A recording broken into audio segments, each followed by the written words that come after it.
On est en ligne à présent avec Olivier Brandouy, vice-président de l'association Data Covid, parce qu'on va parler aujourd'hui des résultats d'une enquête menée par Ipsos, par cette association, auprès de 5000 Français âgés de 18 ans et plus. C'est la 5e phase de cette enquête qui a été menée. On va faire une sorte de retour sur cette période de confinement qui a constitué un moment d'introspection qui pourrait affecter durablement les comportements et les choix de vie des Français. Donc c'est un peu de découvrir pour les minutes qui nous restent. On a environ 10 minutes avec Olivier Brandouy pour essayer de savoir ce que nous apprend cette enquête Ipsos. Bonjour Olivier Brandouy. Bonjour Wilfred. Est-ce que vous pouvez nous resituer déjà l'esprit que vous avez voulu donner à cette démarche?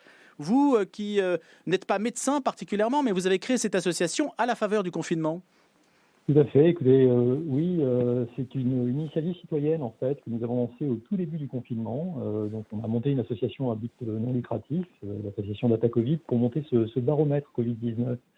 Alors, notre objectif en fait, c'était de créer une base de données en accès libre pour les scientifiques et pour les décideurs publics. Donc, quelque chose qui soit librement accessible, une ressource finalement qui pourrait être exploitée gracieusement par tout un chacun, de façon à pouvoir tirer les enseignements de cette crise.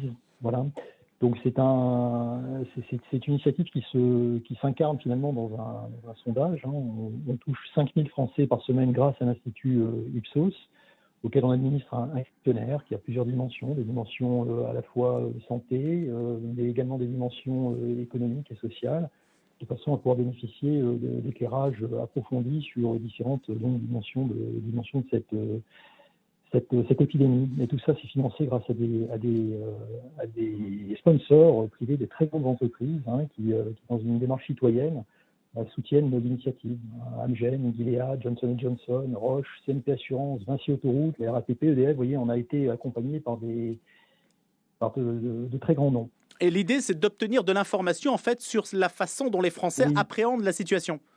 Alors, tout à fait. Alors, ce n'est pas un sondage d'opinion stricto sensu. Il faut bien comprendre qu'il y a une grosse partie de cette base de données qui, en fait, est vraiment à visée scientifique. C'est-à-dire que nous recueillons des données objectives qui vont permettre de faire de la modélisation en épidémiologie comportementale, par exemple, ou alors de creuser les questions économiques et sociales sous l'angle scientifique. Mais par la même occasion, nous recueillons également beaucoup d'opinions. Et c'est ces opinions-là, à mon avis, dont je peux vous dire un certain nombre de choses aujourd'hui. Si vous êtes intéressé par les retombées scientifiques de nos travaux, écoutez, on a notre site datacovid.org qui vous en donnera un certain nombre. Alors, est-ce qu'on peut voir peut-être ce qu'en pensent les Français? Quelles sont les lignes de force que vous avez pu distinguer grâce à cette enquête Data Covid et à ce baromètre, Olivier Brandouy? Oui, très volontiers, Wilfred. Alors, je vais pas revenir sur les aspects très spécifiques de l'évolution des mesures de distanciation physique ou sociale ou du respect des gestes barrières que nous avons suivis méticuleusement. Ce que je peux vous dire, en revanche, et je crois que c'est quelque chose que tous les auditeurs ont ressenti également, c'est que la période de confinement a été durement ressentie par les Français, jeunes et moins jeunes. En fait, ça a été une période d'introspection pour eux, probablement, qui les a amenés à se réinterroger sur un certain nombre de dimensions de leur vie. Alors, ils ont durement vécu la privation de liberté.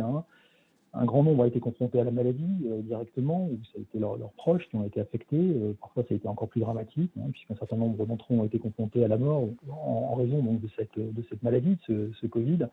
Et donc, voilà, il y a eu un fort sentiment d'anxiété qui a dominé pendant tout le confinement et qui a relativement peu évolué.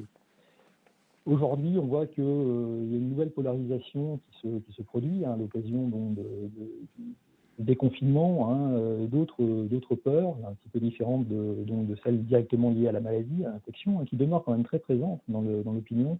D'autres peurs émergent et d'autres aspirations également. Peur de ne pas retrouver un emploi, évidemment, peur de ne pas réussir dans les études, peur du chômage. Alors, on sent bien que les dimensions économiques et sociales, aujourd'hui, reprennent un petit peu d'importance par rapport à ce point focal qu'a été la maladie, en elle-même, tout simplement. Olivier Brandouy, est-ce que vous pouvez nous dire à travers cette enquête, ce que cet événement, ce que cette période peut changer durablement? Parce que vous écrivez que la portée de ces changements reste incertaine. Qu'est-ce que ça veut dire? Est-ce qu'on peut en déduire, quand vous parlez d'introspection, est-ce que ça veut dire que les Français vont reporter sur d'autres activités? Vous voyez, Emmanuel Macron avait parlé de la lecture pendant le confinement. Est-ce qu'on va se comporter différemment sur certains points de notre vie quotidienne?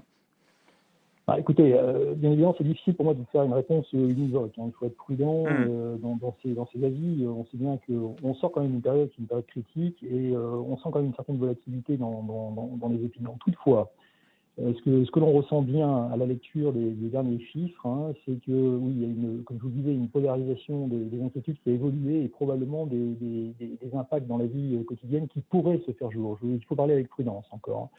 Je crois que les Français ont vraiment réévalué, par exemple, leur rapport au travail. Hein, ils ont travaillé à distance, donc le télétravail a pris beaucoup d'importance. C'est quelque chose qui probablement aura un effet dans leur rapport à l'entreprise, leur rapport à l'organisation. Il est possible que c'est effectivement des conséquences très concrètes. D'une façon assez intéressante, on voit que la vie familiale devrait avoir plus d'importance pour les Français. Quand on les interroge, ils sont 63% à dire que oui, cette dimension-là va avoir plus d'importance dans leur vie de tous les jours, jusqu'à 33%, beaucoup plus d'importance dans leur vie quotidienne. Donc c'est assez intéressant. Alors ça va avec le fait qu'ils se sont beaucoup plus intéressés, beaucoup plus occupés de leurs enfants, plus exactement, hein. Vous voyez, pendant la période de confinement, ils ont consacré en moyenne 2 heures de plus à leurs enfants par semaine. Donc je pense que c'est quelque chose qui pourra avoir un effet durable. On sent aussi que les questions de santé, bien sûr, les ont beaucoup intéressés. Alors, une fois la crise passée, ça pourrait se ressentir dans d'autres dimensions de la santé. On voit par exemple qu'il y a beaucoup de Français qui ont envie de pratiquer plus souvent une activité sportive. C'est vrai pour les 65 ans et plus, ils sont 36% à le déclarer, hein, mais si vous prenez les tranches d'âge plus jeunes, les 18-24 ans, c'est 40% qui disent vouloir faire plus attention à leur santé, notamment faire plus d'activités physiques. C'est intéressant si on voit que les jeunes revoient un peu leur position par rapport à leur consommation, pour certains, hein, de stupéfiants. Ils sont 14% à dire voilà, on va essayer d'en prendre moins. Voilà, on sent qu'il y a cette dimension-là qui est importante. Il y a un point, également. oui, Olivier Brandouille, il y a un point à Oui. souligner aussi, c'est que ce que vous avez observé, c'est qu'une majorité de Français soutient l'idée d'une relance verte sous conditions environnementales. Ce point-là ne risque pas de s'éteindre. On peut dire que ça, c'est du long terme quand même. Non, alors tout à fait. Alors c'est une tendance de fond qu'on suit depuis le tout début du baromètre. On sait que 30% des Français font du climat une préoccupation principale. Et 10% des Français en faisaient la préoccupation principale. Et en gros, ça a duré durant tout le confinement. C'est des chiffres qu'on a vérifiés systématiquement toutes les semaines. Et aujourd'hui, quand on les interroge, quand on leur demande comment voyez-vous la relance économique, 70% des Français sont pour une relance sous conditions environnementales. Donc une relance qui soit respectueuse de nos écosystèmes, hein, qui soit dans la logique de la transition énergétique, etc. Et par contre, si vous leur posez la même question en leur demandant de se positionner par rapport à une relance qui serait sans aucune condition, ils ne sont plus que 45% à dire qu'ils sont d'accord avec ce mode de relance de l'activité économique. Donc on voit bien qu'il y a ici quelque chose de très net, avec des Français qui sont très intéressés et très volontaires pour que la machine économique reparte, mais pas au prix d'une dégradation de leur environnement et de leur cadre de vie, on va dire.